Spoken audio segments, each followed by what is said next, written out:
Reka tuganire rero ku muvuduko w'amaraso.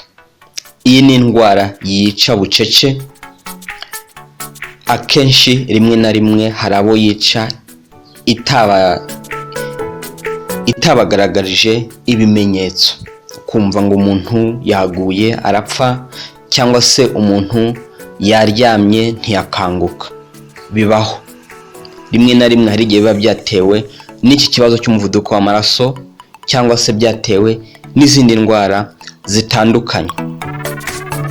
Mu buryo bwo kumenya ko ufite ikibazo mu muvuduko w'amaraso nuko wipimisha. Ushobora kujya kwa muganga bakagupima cyangwa se nawe ukipima mu rugo ufite ibikoresho byagufasha.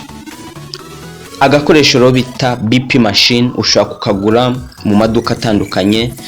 Nanone ushobora no kujya kwa muganga bakagakoresha bakagupima. Mu buryo bwo gupima umuvuduko w'amaraso kwa muganga dukoresha imibare ibiri, cyangwa se kugira ngo tumenye ko amaraso yawe ari gutembera neza mu mitsi nta kibazo cyangwa se hari ikibazo, nuko tubesinga ku mibare ibiri cyangwa se tugenekereza ku mibare ibiri, umubare wo hejuru ndetse n'imibare yo hasi. Mu buryo rero busanzwe ukuntu amaraso agomba gutembera nuko amaraso agomba gutembera hagati y'110, 120 kugeza ku 139. Iyi mibare yo hejuru iyo iri muri uru rugero nta kibazo, icyo gihe umuntu aba nta kibazo. Noneho ku mibare yo hasi uhera kuri 60, 70, 80 ndetse kuri 90. Iyi ni imibare yo hasi. Iyo mibare yo hasi iyo iri muri urwo rugero umuntu aba nta kibazo afite. Ariko nanone mu bantu bakuze, tuvuge abantu bafite imyaka 50, abantu bafite 60, 70 kuzamuka, iyo umubare wo hejuru ugeze mu 140, aho naho nta kibazo kuko iyo myaka irabibemerera, kuko aho haba habayemo yenda se ikibazo cy'imitsi kubera gusaza. Aho rero nta kibazo umuntu akenshi akwiriye kugira ngo ahangayike. Ariko iyo byarenze 140, uwo ni umubare wo hejuru mu bantu bakuze, aho utangira naho kugira ikibazo. Mu bantu batoya rero, abantu bafite imyaka 20, 30, 40 gutyo muri urwo rugero, ntabwo bagomba kurenza 139 umubare wo hejuru, ndetse umubare wo hasi ntabwo bagomba kurenza 90. Iyo mibare bayirengeje ubwo haba hari ikibazo. Ni muri ubwo buryo rero duheraho tureba imba umuntu afite ikibazo cy'umuvuduko w'amaraso cyangwa se nta kibazo afite, dukoresheje ako kuma tukareba imba umuntu afite iyo mibare myiza cyangwa se afite imibare mibi.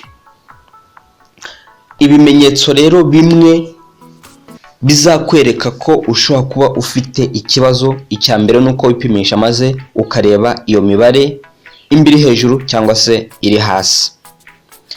Ikindi nuko ushobora kumva nanone ufite isereri cyangwa se rimwe na rimwe umutwe ukakurya,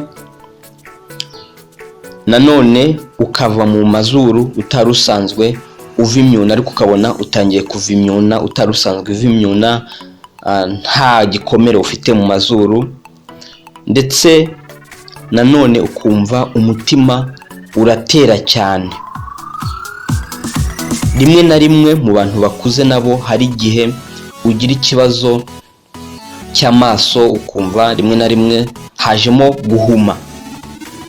Aho ibyo ni bimwe mu bimenyetso ushobora kwitondera. Mu gihe utangiye kugira ibimenyetso, biba byiza ko ugomba guhita wirukankira kwa muganga ukipimisha, cyangwa se nawe wafite akuma gapima BP ukipima. Ibishobora kugutera ikibazo cy'umuvuduko w'amaraso nuko rimwe na rimwe bishobora kuba harimo indwara zindi warwaye cyangwa se urwaye zigatuma habamo impinduka mu muvuduko w'amaraso. Indwara z'umutima, indwara z'impyiko, izo ni zimwe mu ndwara zishobora gutuma umuntu agira umuvuduko w'amaraso uri hejuru. Ikindi ni stress. Guhangayika bizatuma umuvuduko w'amaraso wawe wiyongera ukajya hejuru. Ikindi nubwo atari indwara, ahubwo ikindi ni ugusaza. Gusaza bituma nanone umuvuduko w'amaraso w'umuntu ujya hejuru, kuko uko umuntu agenda asaza niko n'ingingo zigenda nazo zisaza, ndetse n'imitsi ikagenda iba mitoya, bityo bigatuma umuvuduko w'amaraso nawe wiyongera kugira ngo amaraso abashe guhita muri ya mitsi iri kugenda iba mitoya. Ikindi ni abantu bakunda kunywa itabi. Itabi burya rifite akantu gatuma umuntu agira umuvuduko w'amaraso. Iri ni itabi navuga nka isigareti. Ndetse ikindi ni inzoga nazo zituma umuntu umuvuduko w'amaraso we wiyongera ukajya hejuru. Kandi kurya nabi nabyo bizatuma ugira umuvuduko w'amaraso uri hejuru. Kubyibuha nabyo bizatuma umuntu agira umuvuduko w'amaraso uri hejuru, kuko uko ugenda ubyibuha niko ugenda wongera uburyo imitsi igenda igabanuka muri paseri. Kandi nanone umuntu ashobora kugira ikibazo cy'umuvuduko w'amaraso bitewe n'inda, gutwita, cyane cyane mu badamu. Ibi rero ni bimwe mu bintu bishobora gutuma umuntu agira ikibazo cy'umuvuduko w'amaraso. Iki rero ni igice cya mbere cy'indwara y'umuvuduko w'amaraso. Kugira ngo usobanukirwe byinshi mu bijyanye n'ino ndwara, nuko nanone wumva igice cya kabiri. Igice cya mbere rero cy'umuvuduko w'amaraso naha kigarukiye. Reka tubashimire mwebwe mwaduteze amatwi, kandi dusabe abatarakora subscribe bakore subscribe. Kandi nawe wumvise iyi video, warebye iyi video, wumvise izi nama, ndagusabye ngo ukore share, kuko hari abantu bafite ikibazo cy'umuvuduko w'amaraso badasobanukiwe ibyo bakora, uko bakwirinda iki kibazo, ndetse n'ukuntu ikibazo kiza. Ni byiza rero gukora share abantu, ukabaha link, maze nabo bagasobanukirwa. Muzakurikirane igice cya kabiri kugira ngo musobanukirwe byinshi. Naho ubutaha, murakoze. Shalom.